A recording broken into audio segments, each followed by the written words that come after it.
how to fix Weyyak not working.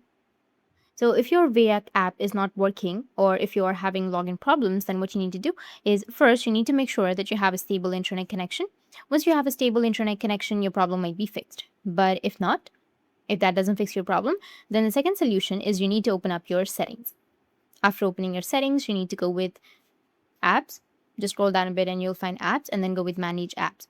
Here you need to just wait for a few seconds till it loads and search for your Weyyak application.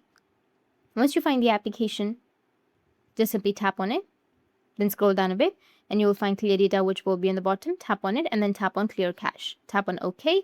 After clearing your cache, your problem might be fixed. If that doesn't fix your problem, then the next thing you need to do is update your application.